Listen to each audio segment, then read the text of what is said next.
Hey now, and how are you doing? Want to welcome you to the next episode of Peace, Love, and Bring Up Bat. Today's guest, we're going to talk about creativity and we're going to talk about making fun a habit. How you doing today, Mike? I'm doing well, David. Thank you so much for having me. Well, thank you. I know we connected and we just aligned. Our messages align. You're a little bit more creative and you're artistic than I am, but I'm a photographer, so I use my artistic side differently. So why don't you tell everybody exactly who you are and what you do? Yeah. So the easiest way I've found to describe what it is that I do, because it's multifaceted, I say that I am a creator and communicator who tells stories on pages and stages.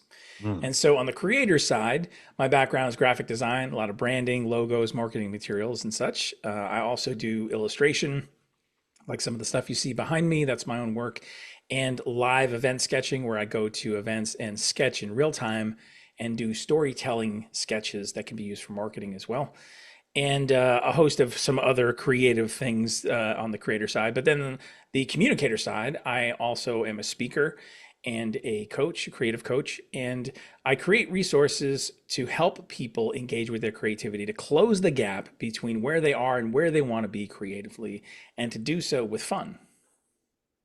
That's awesome. And I know that's one of those things.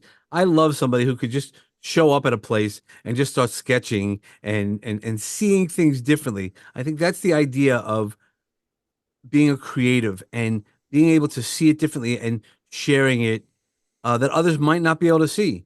How'd you get Yeah. into that?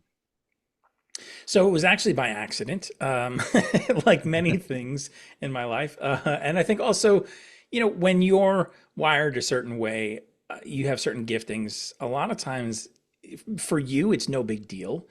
And so you don't really think about it in terms of like, oh, this is a thing. This is something that could be of value to somebody else because it comes to you maybe naturally or easy. And so I found myself at this event once and I didn't know anyone who was there. I'm kind of half introvert, half extrovert. I was feeling a little more Mhm. introverted because I didn't know anybody. And so I had my iPad there and I was sketching just because I was trying to keep myself a little more occupied and like, I don't know what to do with myself. I feel a little awkward. Mm. But it also helped me kind of be in a moment, right? Be fully present. And so I'm doing this really more for myself. And at this event, there was a gentleman who was offering like 15 minutes of free business advice if you want to book time with him. So I took him up on this because at this point I was just starting my business and met with him. And he knew what I was doing at this event. And he says, this is actually a service that you could provide for people, like package it up and define the deliverables a little bit more. And you can actually have people hire you to come to events to do this. And I was like, what are you talking about? Like how, it kind of blew my mind. And then he's like, yeah, this is storytelling. This is marketing. This is you through your own lenses, through your own abilities, telling somebody, telling the world, right? Anyone who looks at these sketches, this is what happened at this event. And you're seeing it through my eyes. You're seeing it through, my creative lenses as well. And so I learned to develop it into something that makes sure is that we highlight whatever is happening in the program that people want to highlight in the storytelling process, and incorporate things like branding and some other elements so that kind of rounds out to a fuller package. But I love it because even as I'm sketching someone who may be on stage, I'm getting their essence down, right? And then I'm Mm. also getting a quote from them. And a lot of times, I'm done as they're walking off stage and I'm able to actually hold it up and let them see. And they're like, wait a minute, you just did that now? Like, how did that happen? And so for a speaker to feel extra validated that they were seen and heard and that I was able to capture them in that way, they get excited about it and then they share it on their social media platforms too. And so there's a little bit of viral sensation built in there. But all that, like I was telling you, it came about just because I was doing my thing and it was kind of by accident. Yeah, sometimes accidents are the best things that happen to us. Absolutely. And also, but it also, I want to make sure everybody hears, it's also about being present, right? Yes. So even when you're uncomfortable, finding the ways to be present, that's really powerful. Yeah. And it's funny, some of that actually goes back to, I do photography just more as a hobby. And I've been doing a little bit more of that lately, just documenting some things. And I was reminded of just how, I was in New York City and it's big, right? There's a lot going on. Yeah. There's a lot of energy. There's a lot, right? And it was okay, be in this moment and look for the small amongst the big. Look Mm. for what Yeah. do I see that's capturing my attention? What story do I want to tell? And I started thinking about my own process as I was doing this recently and how that's really solidified in me of what is the story I want to tell, Yeah. and how can I see a moment in the midst of big and busy, capture a moment that is maybe universal, and that's really I think where the sweet spot is. Yeah, no, I love that because it really is. It's those moments. I have a story as you were talking about that. I was in Giverny, in Monet's gardens, literally in Monet's gardens, and I didn't want to even be there because the tour was going to Versailles. That was where I wanted to be, but my wife wanted to go to Giverny, and I said, "All right, we'll do it. What the hell?" Um, and I have one of the best pictures that I've actually sold a couple of times is of my butterfly. Hmm. And I then get to tell the story. It's about being present and seeing what you have. Everybody else is taking pictures of the famous water lilies and things that are beautiful, incredible to see in front of you, things that we've seen on walls or on videos through our lives. But I got to see just a regular flower and a butterfly taking the pollen out of it. And it's one of the memories that I have. And that's the special part is when we're in the present moment, how can we make it, no matter what's going on, more memorable or more useful for us as we grow? Yeah, absolutely. I totally agree. So you've been doing this, and what type of story? So when you talk about storytelling, we're both storytellers. How do you help people find their story? In what context? Do you mean in terms of the sketching or beyond the sketching? Well, the sketching is it's really your story that how you see somebody else. Hmm. But you also had mentioned that you help people get their story out, get their story aligned. So it's really the story, their branding, their pieces, because that's where you and I align very well.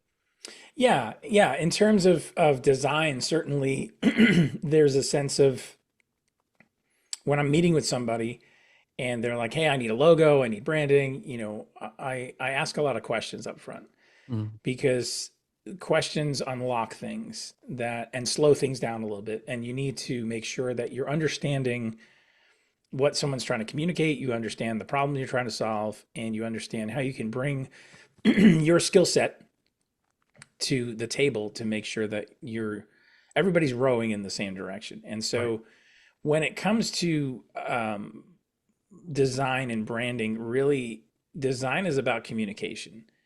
And I think too many people, and especially if they're not necessarily trained, like I went to art school and there's, differing opinions on whether or not it's quote worth it or not. One of the things that made it worth it for me was the education that I got from people who were in the field. Like one of my professors was the logo designer for Psycho. Mm, And so you have this rich history and this body of work from people who are doing things and have done things that it's in culture. And so you understand more about process, you understand more about conceptual thinking and critical thinking. And I think all these things go into it's not just about, hey, let me pop open Photoshop and do something that looks nice. That's the differentiation between myself and somebody maybe who's even younger who's like, yeah, I'm doing logos all the time. I'm doing all these things. I'm on Fiverr. I'm on all these different platforms. And I don't mean to speak disparagingly about any of that stuff. If that's your path, then cool. But for me, I have this education, I have this background, and I bring to the table asking those questions to draw out a story, to draw out what do you want to communicate about yourself, about your business, and making sure that everything is in alignment with that from font choices, color choices, imagery, and what have you. That's again on the creator side. If we jump over to the communicator side, right? Drawing people's story out in the sense of helping them see themselves as a creator, because I believe everybody is a sure. creator. I think everybody creates something. right? They may not think about it as a creative act because we've been so conditioned to think creativity equals artistic. And people say, well, I can't draw a stick figure. I can't play a musical instrument. I can't dance. I can't, all those kind of creative acts. And I say, you don't have to. Like creativity could be you solving a problem. Maybe it has to do with your organizational skills. Maybe it's you building a business, right? Being an Right. entrepreneur. Maybe it's you inventing something, trying to solve your own problem and then creating a product that actually helps a lot of other people. Maybe it's the way that you dress, the way you design your home and decorate. Maybe it's the way that you schedule things. Like it could be so many different things, and it is, I believe, so many different things. So it's opening up the conversation to help people see their place in the greater story of creativity. And then once somebody's identified, oh, I am creative. It just looks like Yeah. X. Then Right. I say, okay, great. How do we do that now with intention and purpose so that you actually have power and lift behind that? And it's not just something that's kind of on the sidelines. Well, and that's exactly what I talk about. So I'm not while I am just as equally creative, just differently, right? We're all Yeah. again, it's like that fingerprint. Everybody's unique. While I might not be able to draw, I'm that stick figure guy. But if I get behind my camera, we could then start talking different games and different things. And that's also where I blend my storytelling with business, my business background, and say how it aligns, and that's really what our story is. Everybody just says, "Oh, I have a story. This is what happened to me." And I like to always convert it. It didn't only happen to you, it happened for you. And when you work with somebody, that's the real trick, is finding out what worked for them, what happened for them, and move them forward. And that's the real brand alignment when you're able to do that. That's why I've been moving. So for myself, with the logo, my baseball bat logo, people just want to see what they want to see. No matter how much I talk about mindset development, peace, love, they only want to hear about the bat. So now because what I do is work on storytelling, I make sure that the logo, other than when I'm on my podcast, I have my book in the background. I want them Hmm. to, it's crazy, but that's part of it. The story that they want to tell, no matter what I want to tell, it's Right. always what they want to hear. Yeah. And that's sometimes that's a skill that we all need to learn too, right? Is the stories that we attach ourselves to can really affect the trajectory that we're on. And Sure. whether that's a story that we were told when we were younger, right? The voices in our heads of like either parents or authority figures or somebody saying we can't do something, we're not, talented in something, whatever it is, limiting beliefs. We hear those stories again today. Sure. If we don't address that stuff, it'll continue to play out and it'll continue to limit us. And we sometimes take those stories and we make them our own, not even knowing we're doing that. So Correct. it's hard sometimes to do the deep work, but it's important to do that. That is the hardest thing, and that's why I've truthfully pivoted. I was working with the mindset. That was where a lot of my training had gone into. People are scared to do that, and I pivoted because as a business, I want to give them what they want. But while we're sitting down talking about our stories, writing our books, creating the brand alignment, we're able to then clear the obstacles that are in our way, those limiting beliefs. I love that you brought that up, because that's where some of the power really is releasing the things that are holding us back, even financially, right? We have Hmm. financial limiting beliefs because we all hear about those big numbers. I want to make $1 million, $2 million, $50 million. I remember being in a room at one point, and a coach was walking around asking, "How much do you want to make?" And I came in with one of the lower numbers, and everybody looked at me like almost laughing. And I go, "Have you ever made that number?" And they're like, "No." I go, "Okay." So the responsibility that we have, what that number is for each one of us, we have to, we don't just get it, right? This isn't the lottery. This is working for it and making sure that it has power to unpack. How do you work to unpack yourself? We were talking about just managing life's challenges. Yeah. I think I learned early on the power of journaling and self reflection. Like, I think I started journaling when I was 18, and it's been a go to for me to help me process. Mm. Because so often when we have these thoughts, we have these experiences and these emotions, they're in us and they're so nebulous. It's hard to figure out like what is real, what's not, what what's, fleeting and Mhm. what should I hold on to. And so I think journaling for me, it's given me a place to write things out, to get it out of my head, to get it on the page, to examine it and examine myself and ask myself questions and process through what's happening right now. Why am I feeling the way I'm feeling? What do I wish was different? What can I do about that? Mhm. And so, it's not just simply like, dear diary, today I went to the store and blah blah blah. It's not that kind of thing. It's more of a like, let me probe the inside of myself here and really reflect. And a lot of times it's also coming back to it and looking for, are there patterns that are happening? Are there things that I need to address that I've have blind spots, right? Because we all have blind spots. And what are those things and how can I start to address those things?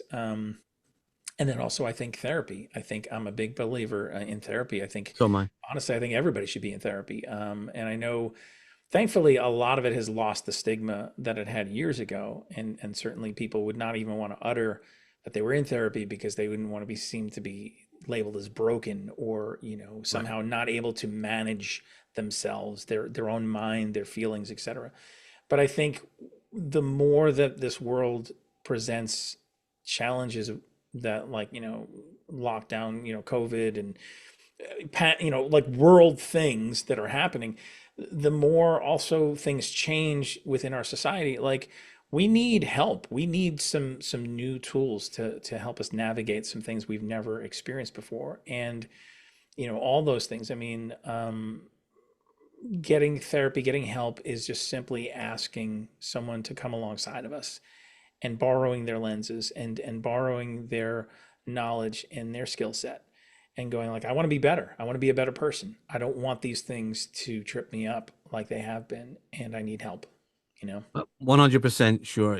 That's right. And and you said journaling, and it could be the Dear Diary, right? Dear Diary, Yeah. it's that honest talk amongst ourselves. That's one of the things I do enjoy journaling or writing poems, just because I know how I feel. I think that's part of the challenge is, can you really be facing who you are and what you feel, not what society tells you to feel, to really honestly go into that deep dark place that you find the light. If you shine the right lights, you do start clearing out so many of your obstacles, and you get to see the world completely different, cleaning those filters. Yeah, absolutely. And so, how do you clean some of your filters as you're dry, as you're creating? Because also, would you agree that depending on your mood is might be how you see a speaker or what they're talking about? Yeah, I mean, and we're always evolving as people, or at least we should be, right? Sure, right. And what speaks to me today isn't necessarily what spoke to me 20 years ago. And even if it's the same message, maybe I wasn't in a place to hear it 20 years ago, but today I am. Sure. Yep. And so I think, again, it goes back to having that awareness, right? And being open to those inspirations, those outward influences, Mhm. and seeing, what is it that I need right now? What is it that's speaking to me? Why is it speaking to me? And a lot of these things too have come through my own personal journey of things where, I mean, I have a history with depression. I was, I was working in the field of graphic design and basically got really burned out, left the field completely, and ended up just doing nothing creative for about 10 years. Mm. And that 10-year period actually ushered in a severe depression because I wasn't showing Sure. up how I needed to show up. I underestimated the importance of creativity in my life. And this is why it's so important for me to help other people with this because I've been there. I understand it. I understand what it's like to put your creativity on a shelf and say, maybe one day, or I used to do this when I was younger, but like maybe there'll come a season again when I'm retired and I can do this again. But in the meantime, I'm just in the rat race. I'm doing the thing. I can't wait for retirement, etc. And I'm like, that that doesn't really work. And for me, it certainly didn't work because it showed up as depression, and that depression ushered in a season of loss. I mean, there were a lot of things personally going through. My dad ended up being diagnosed with cancer and passing away very quickly. I had to move and sell a house, and just a lot of upheaval and loss. And it was actually through that I confronted myself, and you talk about kind of cleaning lenses, and I had to clean a lens to say, I remember this time when I used to create and it was related to joy. I created things because it made me feel good.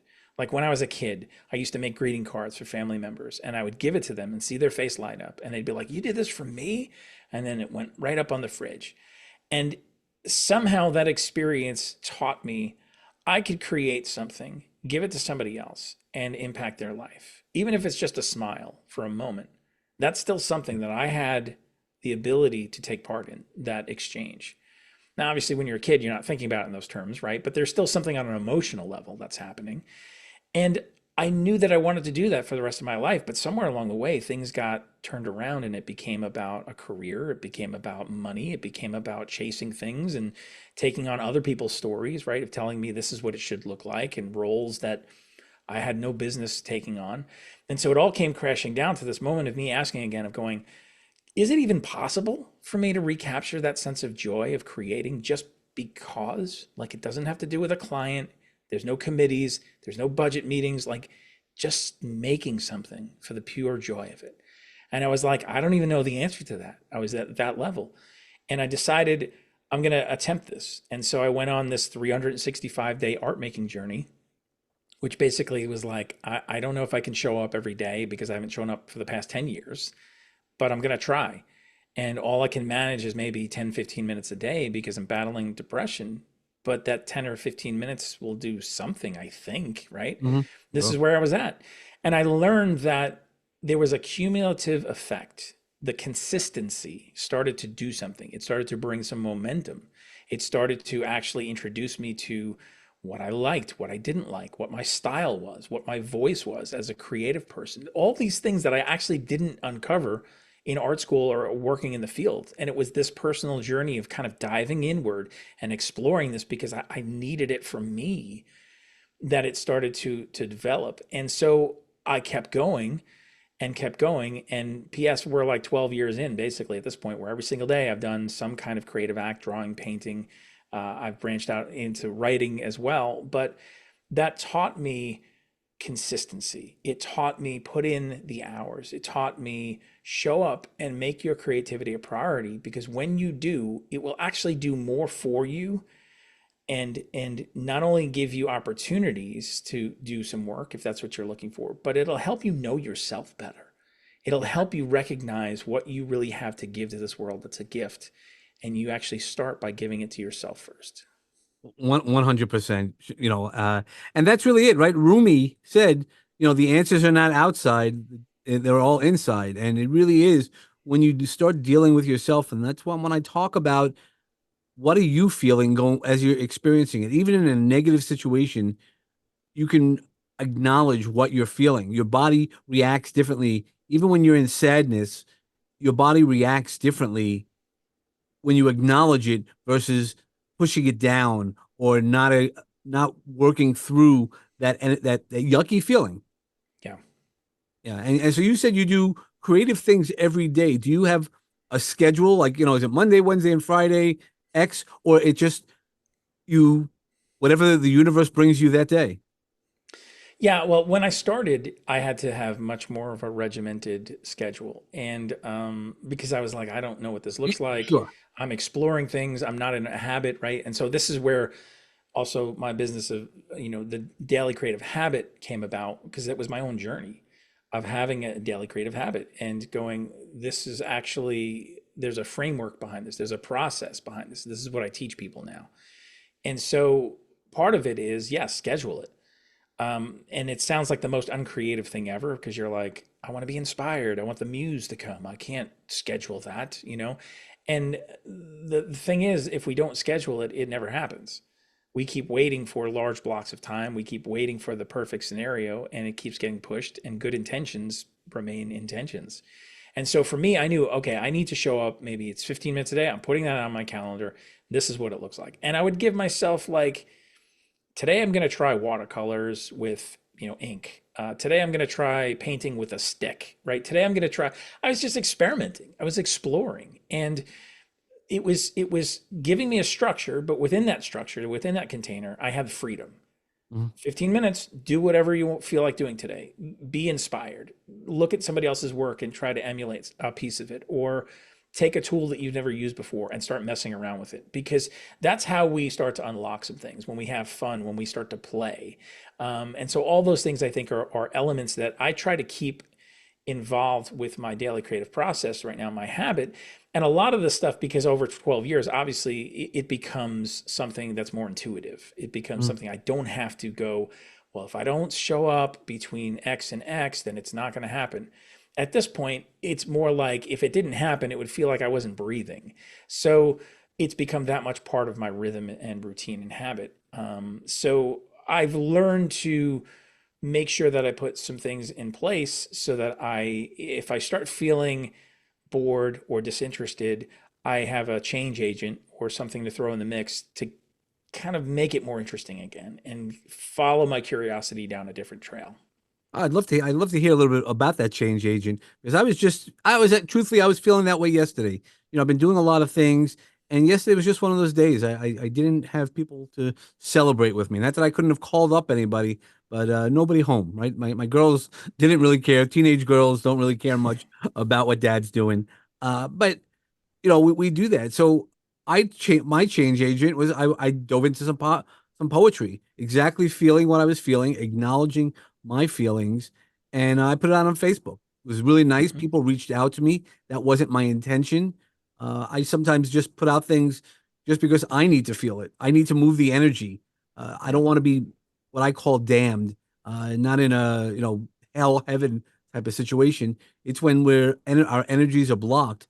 So what do you do when you need that change agent, you mentioned it? Yeah, I think it really depends on the situation in the day, but it could be a new tool. Like I said, picking up something and going, what happens if I do this? Like, I remember the first time I had the thought of go in the yard, pick up a stick, and bring it back and use that as your paintbrush. What happens? Hmm. Like, follow that curiosity. And there was a resistance at first, because I'm like, this is stupid. Like, if anybody saw me doing this, they'd be like, have you lost your mind? Like, or there's also the other side of you, the logical side that says, well, your paint and your canvas cost money. There's a practicalness, to this, that you don't want to mess this up, et cetera, et cetera. And so pushing past all that stuff and going like, I'm not going to know unless I try. And so I put paint on the stick, and then I started to scratch it around the surface. And I stood back and I was like, you know what? This is horrible. Um, but I realized that I learned something. And the thing that I learned was, if I wanted to make that kind of quality of line work or texture, I now have a tool that I know that I can go to use with, Hmm. on purpose, on That's purpose. powerful. Yeah, For this sure. particular thing that I was doing, it was a quote failure, because it wasn't producing the result that I wanted it to. But it taught me something bigger. And I'll never forget that, because that's what helps me push through a lot of times when there's that resistance, when I know that I should be exploring my curiosity, when I should be playing, Mm. because playing and having fun is really just, I'm taking the stakes off. Like, there's no, this isn't about results. This isn't about pushing towards something, which a lot of us, that's hard, especially those who are more logic minded, right? It's more about, what's the KPI? What's the results of this? What's the, whatever. Yep. And it's like, sometimes it's like, it's just about the act of doing this particular thing. That's the reward in and of itself.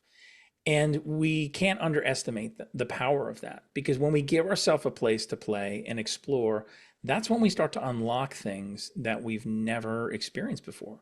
We have thoughts that we never thought before, because we're doing something new, and we're allowing ourselves to be that beginner again, or that place where we're just playing and it doesn't really matter. And all Yeah. of a sudden, when the pressure's off, another part of our brain becomes active, and we're open. we're in this place of all of a sudden we're doing something that has nothing to do with a project that we're trying to solve, a problem we're trying to solve in business.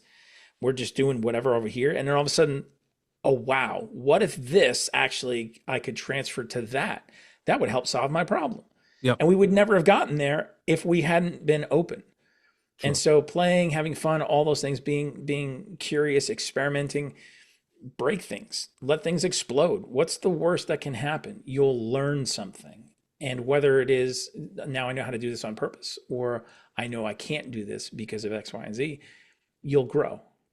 Uh, right, right. Whenever something doesn't work successfully, though, I do want to say, don't explode anything. Yeah. I don't want to be, in today's world. But yeah, I mean, how about a can of soda? How it opens up, and when you do have that explode, I've tried that with paintings and things like that, and letting it dry. There's times I want to be creative also. While the limiting belief is that, well, not limiting belief. I've actually seen myself draw, so I know I'm not good. I haven't worked at it. That's not a skill that I've worked at. How do you work to improve the skills that you have that are less? Because I mean, you have a book. Like, let's go forget about that other, because we all just work at it differently. But how do we make a habit fun, right? You have a book called Yeah. Making Fun Habits, Making Yeah. Fun I a think I Habit. got it right here. Yep. Make fun of habit. Yeah. And it is really something, again, that goes back to intention and purpose. And the reason why I wrote this book is because I woke up one day and realized that even though I'm working on creative things, and people will be like, dude, that's fun in and of itself. Like, what do you have to complain about, right? There is always parts of our work that it's not fun. Administrative tasks. I'm also an entrepreneur, I'm a business owner, right? And so there are things that I have to do that are not fun. And I can't just solely concentrate on the things that are only fun. So where does that leave me? Like 50% grumpy, like Yeah. um, I realized that one day fun had kind of up and left the building, and I wasn't even aware until one day it was like, why is everything so hard? Why does everything seem like I'm always trying to burst through a brick wall? Where did fun go? And so examining that for myself, that's where this book came from. Was it's basically broken up into like 30 short chapters that you could read, like a chapter a day, has different emphasis for each day. And I'm sharing personal stories and anecdotes, and then also giving action points and some things that you can put into practice, so that it's not just this theory thing. It's not just a light read that's like, oh, that was cool, and then you put it on the shelf. It's actually like designed to be something you can take. And again, like I was talking about before, maybe today you read something and you're like, meh, that's not really speaking to me. Maybe next year, that's actually the thing you really need to read. And so you pull it off the shelf and you're like, oh, yeah, now let me revisit this because I'm ready for it. Things that are simple, like, okay, you're doing some mundane tasks. And instead of going, okay, this mundane task is going to suck. I know that it's going to suck. I'm feeling myself getting all sort of bent out of shape already. My attitude is changing. I haven't even sat down to do the thing yet. And already I'm like, don't make me mad, because this is just going to be bad, right? So you're priming yourself for this thing that you have said is going to suck. It's a self-fulfilling prophecy, because then you get in there and you're just grumpy about doing the thing, and you're just like, but I have to do it. So it is what it is. Work is work. Work's not supposed to be fun. Blah. We say things like that, right? And I'm like, what if you could actually make a playlist on Spotify or wherever and load it up with songs that help you have a better time, that maybe make you kind of groove around a little bit if that's your thing, right? Like, do something that actually changes your attitude and your perspective in a different sense. You still have to do the task, but maybe how you do the task, you can start to 100%. introduce a little bit of levity and fun in it. It doesn't have to be grit and bear it. It doesn't have to be just go at it and be, just annoying to yourself and everybody else around you, right? And just be like, oh boy. Um, Things like that. Maybe it's something as simple as following curiosity, like I said before. I shared the story of how I was taking the long way home from work one day, where I was out this office, and I decided instead of going home point A to point B the way that I always go, because it's just habit and it's efficiency and whatever, I'm just trying to get home. What if I gave myself permission to start going down some roads in the neighborhood that I haven't really been down, or maybe I haven't been down in a while because I quite frankly don't really have a reason to go down there, right? And it was following that curiosity that all of a sudden I came upon this park right in my neighborhood. And I was like, I had no idea this was here. It was kind of tucked away. And again, I didn't have a reason to go looking for it, but I was open and I found it because I decided to take the long way home. Mm. And now, when I know that that's there, I can return on purpose again. It's information for me. It's someplace that I can go when I want to go for a walk or just enjoy some nature or something. I can go to this park. But it would not have presented itself if I was just about efficiency of getting point A, point B. There's nothing fun about efficiency of getting from one point to the other. As a matter of fact, most of the times we're checking out. You have the Right. experience of It like becomes I like a was meditation. driving and I didn't even know that I was driving. Like I wasn't paying attention that I was driving. Like I did it. I was there obviously, but I wasn't really present. Yep. Introducing little things like that can be absolutely fun because it's like a little side quest, a little adventure that we give ourselves. So I give like little things like that anybody can do. It doesn't necessarily have to be tied to doing some grand creative act or having a lot of money for something or a lot of time. They vary in what those experiences are, but it's designed to give people a place to at least attempt to get into that mode of asking themselves, what do I think is fun? Like, how do I define fun? Because how I define fun and you define fun, it may be completely different. You might like to jump out of airplanes. I'm like, that is not fun. That sounds terrifying, right? But if I know, again, kind of going back to that question, even of creativity, like, know how are you creative? What do you consider fun? Know what that looks like so that you can start to take elements of that and introduce it into your day in small ways. So often we get it wrong because we think fun is the reward at the end of the process. But I'm like, what if it was actually part of the process? Yeah. I don't know. Did you ever read the book Fish Tales? It's a No. it's a very old book. But the general gist of it is the Seattle fish market. And people go, how could these guys be so happy throwing fish? They'll smell, they'll this and that. And it became a great book to use in corporate America is enjoying what you're doing. That's their job. They embraced their job and they had fun with it. They threw the fish. Not only is it fun to throw fish, but all the things and people are watching the oohs and ahs, the energy goes shifting differently. And when Yes. we do that, that's where the gift is. That's where the magic comes in. That's where the fun becomes a habit by looking at everything. And it's also reprogramming our brain by not going through that same direction home. What happens? You have to think about it a little bit differently. And that's a Exactly. good thing because if we start programming our brain, we start making the same decisions over and over again. Sometimes that's very good, very safe. Other times, man, the magic that happens when you can see it differently, operate it differently, do something differently. Every now and then, my handwriting isn't good with either hand, but every now and then I will purposely just write with my right hand because I'm a lefty, and just to try to write. I'm still not very good, and I'm not very good left-handed, and I've been doing that my whole life. But it makes your brain think differently. It moves things along. I usually use that when I'm having a writer's block. Because I'm like, Hmm. okay, what we're doing there's a couple of methods I do to help people do that. And I think that's just figuring out how to keep moving your energy or your creativity, whatever you want to call it, or creating the fun within your habits. Yeah. Yeah, absolutely. And I think, too many people, they don't think it's available to them. Right. They've accepted this mundane experience and going, I'll have fun when I retire. I'll have fun when I have a long weekend. I'll have fun when, and that just sounds terrible to me. And I'm like, why wouldn't you want to look for small ways to have fun? And again, it's not about shirking responsibilities. It's not about, anything of affecting your business. If anything, it's going to affect your business more because what employer doesn't want people more invested, more Mhm. present, more creative? people who are actually enjoying what it is that they're doing so that they're following curiosity, having thoughts, even after hours of like, oh, I was excited about this project and I couldn't stop thinking about it. Like, instead of I'm punching in and punching out, I'm doing a task and I'm getting paid and I can't wait till I retire.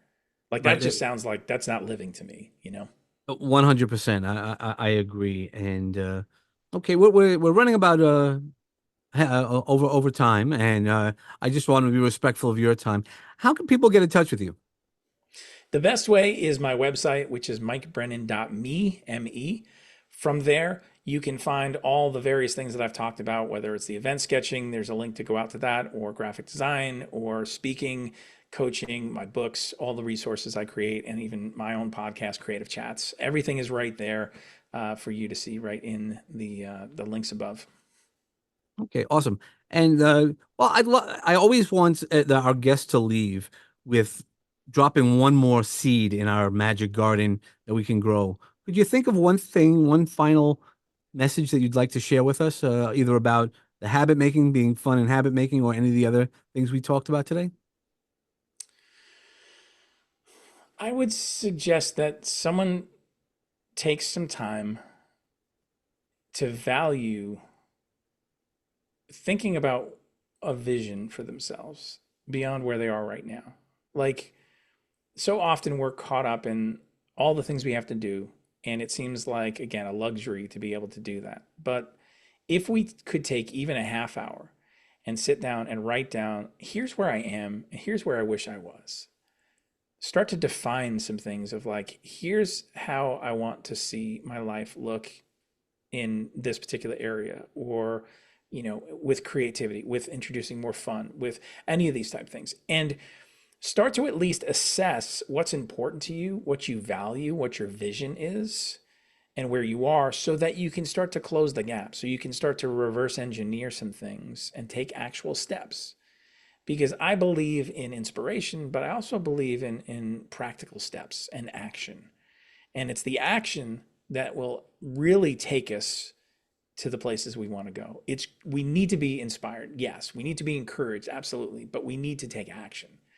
And so writing some things out will at least hopefully give you what's the right next step that I can take today and start moving in that direction. That's awesome. That's a great way. Thank you so much, because we need to take action, and that's among the things. And part of our action is to create those habits and move things along. So thank you so much, Mike. My pleasure. Okay, and everybody else, as always, take those actions, but make sure those actions are filled with peace and love. And when you're taking to that, bringing your bat, when you're taking that swing and trying to hit your sweet spot, knock it out of the park. But always remember, bring an awesome thought and be authentic today. Boom. Awesome.